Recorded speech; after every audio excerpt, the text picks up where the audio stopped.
열린교회 성도 여러분 안녕하세요. 1월 12일 매일 성경 묵상 함께 하겠습니다.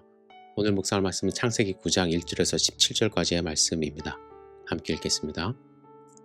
하나님이 노아와 그 아들들에게 복을 주시며 그들에게 이르시되 생육하고 번성하여 땅에 충만하라.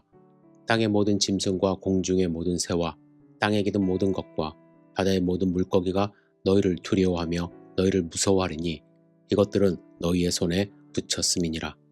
모든 산 동물은 너희의 먹을 것이 될지라. 채소같이 내가 이것들을 다 너희에게 주노라. 그러나 고기를 그 생명되는 피채 먹지 말 것이니라. 내가 반드시 너희의 피 곧 너희의 생명의 피를 찾으리니 짐승이면 그 짐승에게서 사람이나 사람의 형체면 그에게서 그의 생명을 찾으리라. 다른 사람의 피를 흘리면 그 사람의 피도 흘릴 것이니 이는 하나님이 자기 형상대로 사람을 지으셨음이니라. 너희는 생육하고 번성하며 땅에 가득하여 그 중에서 번성하라 하셨더라. 하나님이 노아와 그와 함께한 아들들에게 말씀하여 이르시되 내가 내 언약을 너희와 너희 후손과 너희와 함께한 모든 생물 곧 너희와 함께한 새와 가축과 땅의 모든 생물에게 세우리니 방주에서 나온 모든 것 곧 땅의 모든 짐승에게니라. 내가 너희와 언약을 세우리니 다시는 모든 생물을 홍수로 멸하지 아니할 것이라. 땅을 멸할 홍수가 다시 있지 아니하리라. 하나님이 이르시되 내가 나와 너희와 및 너희와 함께하는 모든 생물 사이에 대대로 영원히 세우는 언약의 증거는 이것이니라. 내가 내 무지개를 구름 속에 두었나니 이것이 나와 세상 사이의 언약의 증거니라. 내가 구름으로 땅을 덮을 때에 무지개가 구름 속에 나타나면 내가 나와 너와 및 육체를 가진 모든 생물 사이에 내 언약을 기억하리니 다시는 물이 모든 육체를 멸하는 홍수가 되지 아니할지라. 무지개가 구름 사이에 있으리니 내가 보고 나 하나님과 모든 육체를 가진 땅의 모든 생물 사이에 영원한 언약을 기억하리라. 하나님이 노아에게 또 이르시되 내가 나와 땅에 있는 모든 생물 사이에 세운 언약의 증거가 이것이라 하셨더라. 아멘. 여러분, 노아 홍수에 대한 사건 이야기는 모르는 사람이 거의 없을 것입니다. 교회 다니지 않는 분들도 대충은 알죠. 노아 홍수 사건에 대한 논란이 근데 많이 있어요. 노아 가족 외에 모든 인류를 몰살시킨다는 게 말이 되냐고 반박하는 사람들도 있고요. 거꾸로 그건 다 하나님의 주권에 속한 거라고 말하는 사람도 물론 있습니다. 그리고 노아 홍수 이야기 자체가 역사적 사실이냐 아니냐 하는 논란도 분분합니다. 창조과학에 속한 사람들은 몇 가지 지질학과 고생물학에 근거하여 이것을 역사적 사실이라고 주장합니다. 노아 방주의 잔해를 찾겠다고 터키 지역으로 탐사를 떠나는 분들도 있습니다. 저는 성경의 말씀 과학적이고 사실적이라고 확신합니다. 그러나 우리에게 주어진 텍스트는 증명의 범주에 있다고 생각하지는 않습니다. 과학적으로 증명하려 노력하면 그것이 사실이 아니라는 증명을 들이밀면서 성경은 거짓이라고 말하는 사람들이 또한 나타나기 때문입니다. 그래서 이런 논란들은 참고로만 아시면 될 것 같고요. 우리가 중요하게 생각해야 될 것은 하나님이 본문을 통해서 우리에게 말씀하시고자 하는 관점입니다. 오늘 본문에서 우리는 몇 가지 관점을 발견할 수 있습니다. 첫째는 대홍수의 불가피성에 대한 신학적 동기입니다. 창세기 6장의 설명에 따르면 하나님이 노아를 불러 멸망시킬 대홍수 심판을 예고하시면서 방주를 만들라고 명령 내리십니다. 방주에 끌어들여야 할 날짐승, 들짐승의 종류까지도 다 열거되어 있습니다. 그런데 홍수와 방주 이야기를 본격적으로 거론하기 앞서 하나님 말씀은 당시의 시대 상황을 이렇게 비판하세요. 6장 5, 6절입니다.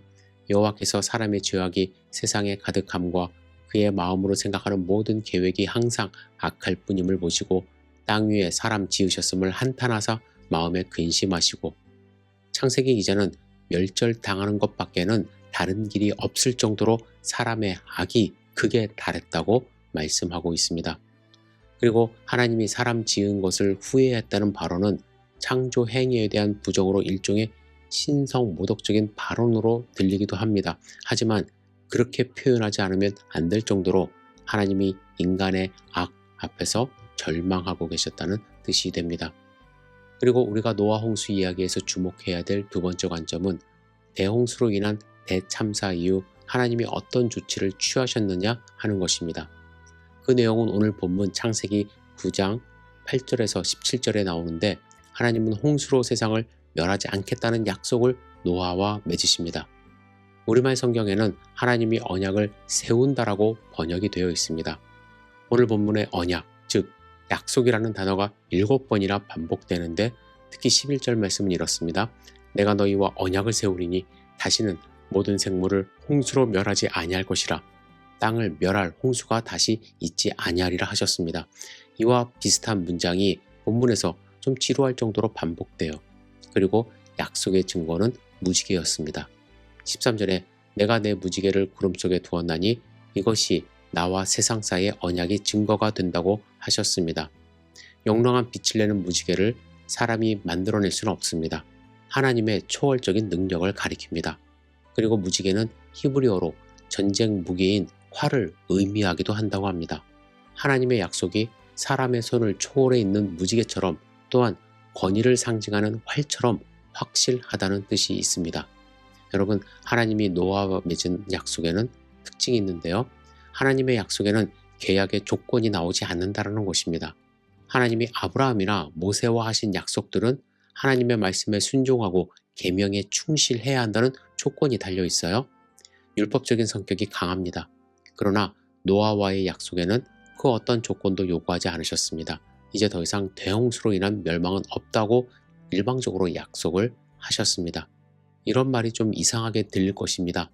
노아 대홍수는 인간이 악하기 때문에 일어난 것이죠. 그렇다면 대홍수가 앞으로 없을 것이라는 약속은 인간이 악을 행하지 말아야 한다는 것을 전제로 해야만 자연스럽습니다. 그렇지 않다면 이미 벌어진 노아 홍수도 하나님의 실수라는 말로 우리가 받아들일 수가 있어요. 하나님은 왜 마음이 변덕스러운 인간처럼 생각을 자꾸 바꾸시는 걸까? 이런 생각을 할 수도 있습니다. 여러분, 오늘 우리가 읽은 본문 바로 앞에 나오는 창세기 8장 20절에서 22절에는 홍수가 끝난 뒤에 노아가 하나님께 번제를 드리는 이야기가 나옵니다. 노아의 제사를 받으시고 하나님은 21절에서 당신 스스로에게 이렇게 말씀하십니다. 내가 다시는 사람으로 말미암아 땅을 저주하지 아니하리니 이는 사람의 마음이 계획하는 바가 어려서부터 악함이라. 대홍수를 일으키지 않겠다는 9장의 약속은 땅을 저주하지 않겠다는 8장의 약속과 연장선상 속에 있습니다. 하나님은 인간이 본질적으로 악하기 때문에 심판을 받아도 바뀌지 않는다라고 지금 말씀하시는 거예요.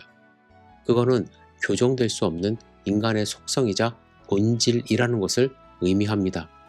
그것을 이유로 인간을 계속해서 심판하면 인류는 지구에서 존속할 수가 없습니다. 그래서 하나님은 인간의 죄악 때문에 물로 쓸어버리는 심판은 다시 하지 않겠다고 하신 것입니다. 그러나 분명히 알아야 될 것은 종말에 하나님의 심판은 기다리고 있습니다. 하나님은 예수님의 재림을 통해 이 세상을 하나님 나라로 완성하실 때에 백보자 심판을 통하여 믿는 자와 믿지 않는 자를 구별하실 것입니다. 이때 모든 악은 완전히 소멸될 것이며 완전한 하나님 나라가 완성되는 것입니다. 그러나 예수님을 믿는 자들은 이 심판에서 옮겨져 영원한 생명을 얻을 것이고 하나님 나라 백성으로 살아가게 됩니다. 하나님은 영원한 생명에 대한 언약도 해주셨습니다. 예수 그리스도의 십자가 피로 우리와 새 언약을 맺으셨죠. 이 언약은 물로 심판하지 않겠다는 언약이 아니라 어떻게 하면 구원을 받을 수 있는지에 대한 언약입니다. 이 언약에도 역시 조건은 없습니다. 일천번제를 드려야 한다는 요구도 없습니다. 토라를 지키고 할례를 지켜야 한다고 말씀하시지도 않습니다. 단 한 가지만 요구하십니다. 믿음입니다. 믿음은 어떠한 조건이 아니에요. 히브리서 11장 1절이 말하듯 믿음은 바라는 것들의 실상이고 보이지 않는 것들의 증거입니다. 이게 무슨 말일까요? 믿음은 하나님의 약속을 현실로 받아들이는 것입니다. 마치 결혼을 약속한 사람이 아직 결혼 날짜는 오지 않았지만 결혼을 실제로 받아들이는 것과 같습니다. 이런 믿음이 있는 우리는 예수님의 부활 생명에 참여하게 되는 것이죠.